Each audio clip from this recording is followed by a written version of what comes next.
Another example of a cultural connection is the version of Guadalupe. This is an example of a blend of European and non-European culture, but also a blend of Catholic and pre-Christian religious imagery. So a use of the religious imagery of the indigenous societies that existed before Christianity to project a Christian image on a Christian frame.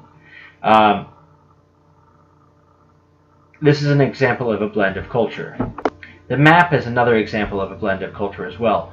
This was a Jesuit map made for the Chinese court, and it uses Jesuit knowledge of the world, so Western knowledge of the world, and Japanese knowledge of the world to create an extremely accurate map, even capturing sort of the size of Antarctica compared to some of the other continents. So this is a blend of culture and a blend of knowledge that is an example of a cultural encounter. This is obviously before the more divisive nature of the Jesuit missions began to affect Japanese and Chinese societies. So this is network knowledge that created this accurate map. And you can see, European knowledge of Europe and the Americas blended with Chinese knowledge of Asia, expressed through Chinese characters. This is really, truly a great example of a blend of cultures, of a cultural encounter. Another example is Matteo Ricci, a Jesuit priest, dressed up in the robes of a traditional Chinese scholar. Because of their strict adherence to hierarchical status, Jesuits and Confucian scholars could often understand each other's cultural frames very well. And this is an example of elite culture being recognizable by elites, kind of no matter where it was. Elites could recognize each other as elites through their display of status, however the status was displayed. Now we're going to talk a bit about the least savory aspect of this chapter, slavery. Slavery is an example of a new divide created by the new cultural encounters. I've spent a lot of time talking about how pre-wider cultural encounters, there wasn't as strict an idea of race. I mean, if you go back to the Romans, the Romans ruled a vast empire in which not everybody was Roman, and you had emperors coming from different backgrounds, different non-Roman backgrounds, nonetheless adopting the Roman cultural frame as their own. In a sense, the Romans were colorblind. They would have been shocked at racism in the way that we acknowledge racism today. Similarly, the Byzantine Empire, you had a very multi-ethnic empire that was tied together by the cultural frame of being a part of the empire. You had emperors who would come from different backgrounds, Armenians, Arabs, Greeks, and some of them who couldn't even speak Greek as their first language, who had to sign their names through stencils. So this idea of racism is new, or fairly new, especially at the elite level, and spread by these cultural encounters. It's a way of dehumanizing and making the exploitation of people okay because they're not human. So you can see this pyramid shows the elite and non-elite division, and all of the elite is white, and a good chunk of the non-elite is black, in this case the slaves. But you also see this other part of the non-elite. That would be landless European workers, many of which were indentured. And to be indentured was a type of slavery, in the sense that you would basically sell yourself into service for a set number of years in exchange for passage to the colonies, to the Americas. This period of indentureship would be quite long, and a lot of the people who would go into indentured status would not live to come out of it.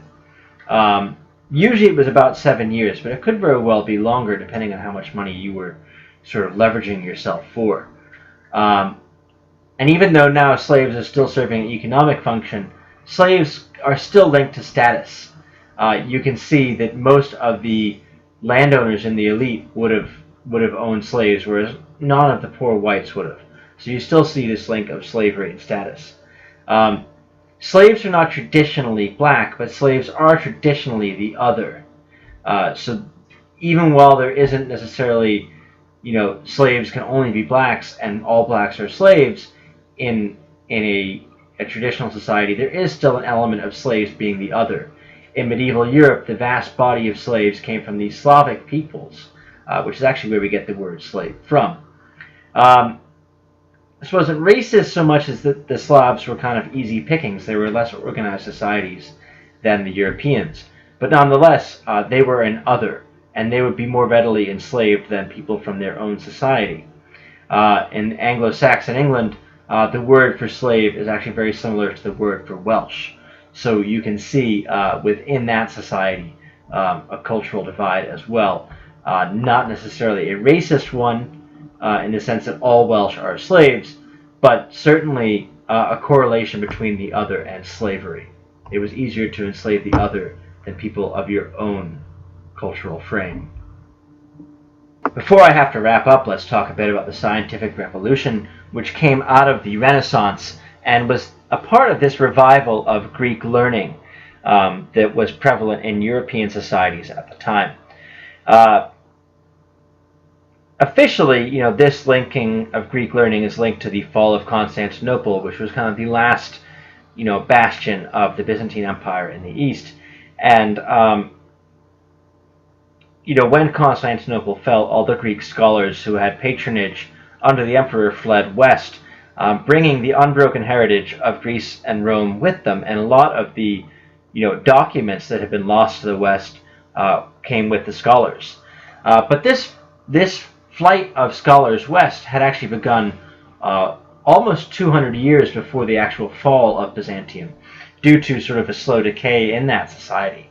So starting about 1300, perhaps before, you see this flight of Greek scholars to the west, primarily to Italy, but also to France and England as well. Also in Europe, in Spain at this time, you're seeing a flowering of intellectual culture. But it was not a European value, a European frame, but rather a Muslim one, an Islamic frame, with Christian and Jewish influences, sure, because it was in Spain, but an Islamic frame that was co-opted by the Europeans into their own cultural frame after the Spanish reconquest, the Reconquista of Spain, which brought this cultural frame of intellectual knowledge to the Spanish cultural frame and brought it into theirs. This is William Blake's Ancient of Days, depicting a Newtonian god creating a universe designed according to natural laws. This is innovation overtaking tradition. Innovation being this angle that's used to measure overtaking tradition, or tradition playing a secondary role to innovation. A large part of the scientific method focused on inductive versus deductive method, and in such the scientific revolution was trying to answer questions, and how these questions were answered mattered more than the actual answers themselves. Newton, for instance, spent a lot of his time talking or writing about religion, as much time, actually more time than he spent writing about sciences. And a lot of the time he spent writing about religion was this sort of mysticism rather than traditional religion. So you really see, even in Newton's work on religion, innovation in the form of mysticism overtaking tradition in the form of traditional religion. Newton famously said, if I stood on the shoulders of giants, it's because, if I stood above others, it's because I stood on the shoulders of giants, recognizing this innovation borrowing from tradition. In this instance, the scientific revolution borrowing from the Greek and Roman tradition that was brought in by these fleeing Greek scholars. So issues in doing world history, to sum it all up: the tension between understanding the past on its own terms on the one hand, and using the past to help us understand our world today. Don't fall into the trap of saying that, those who don't know history are bound to repeat it. History is not that straightforward, and human history follows more of a bunny hop pattern than a straight linear pattern. So it's really an incorrect analogy. There are always going to be parallels. That's more linked to human nature rather than to the nature of history itself. Another issue is the modern expectation of conflict between religion and science, when scientists, or naturalists as they called themselves, like Newton, often saw no such conflict. That conflict is a modern projection, not a projection on the cultural screen of Europeans at the time.